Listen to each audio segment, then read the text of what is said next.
Olá, sejam bem-vindos a mais uma aula. Hoje eu vou falar um pouquinho sobre o ciclo de Carnot.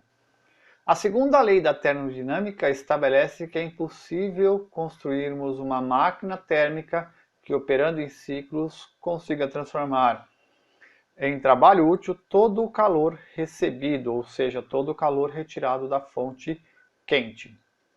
Portanto, o ciclo de Carnot é um ciclo teórico proposto pelo matemático, físico e engenheiro francês Sadi Carnot, que estabelece as condições nas quais o rendimento de uma máquina térmica, o rendimento teórico de uma máquina térmica é o máximo possível, o maior possível. O rendimento da máquina de Carnot, portanto, ele é função exclusiva da temperatura da fonte quente e da temperatura da fonte fria. E não depende, portanto, da substância trabalhante utilizada na máquina térmica.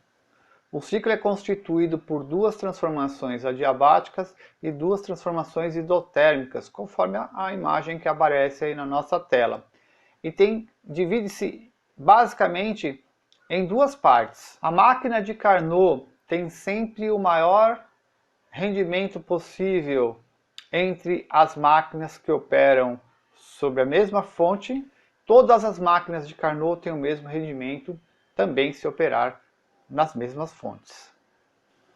Para o ciclo de Carnot, podemos então determinar que a quantidade de calor trocada pelo gás é diretamente proporcional à temperatura das fontes.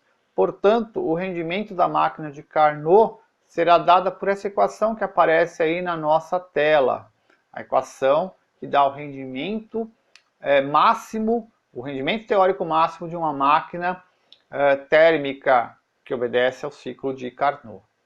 Importante destacar que, embora o ciclo teórico, o ciclo de Carnot, seja aquele que tem o maior rendimento teórico possível, esse rendimento nunca se aproxima, nunca chega a 100% e, portanto, não viola a segunda lei da termodinâmica.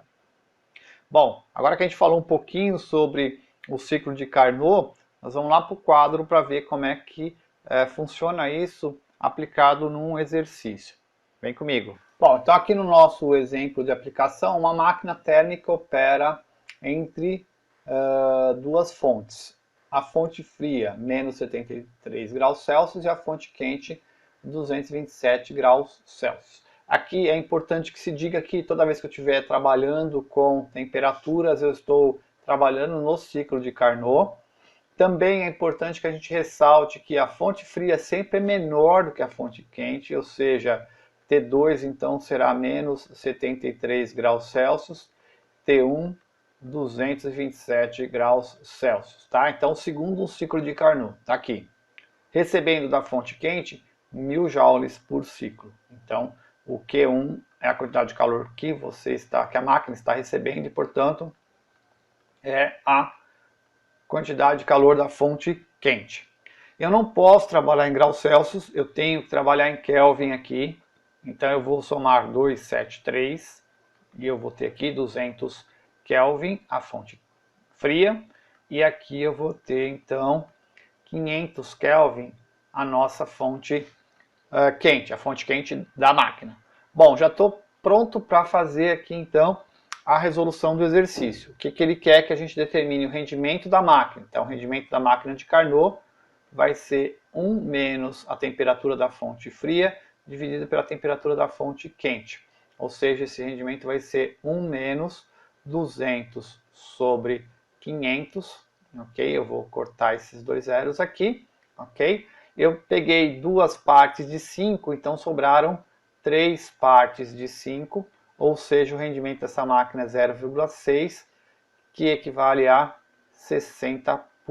Então, a nossa máquina de Carnot tem um rendimento de 60%. Resposta da letra A. Letra B. Trabalho útil a cada ciclo. Então, eu vou lá para o segundo princípio da termodinâmica. Rendimento é igual a trabalho sobre a quantidade de calor retirada da fonte quente. 0,6, que é o rendimento da máquina, é igual a trabalho dividido pela quantidade de calor recebida da fonte quente, 1000.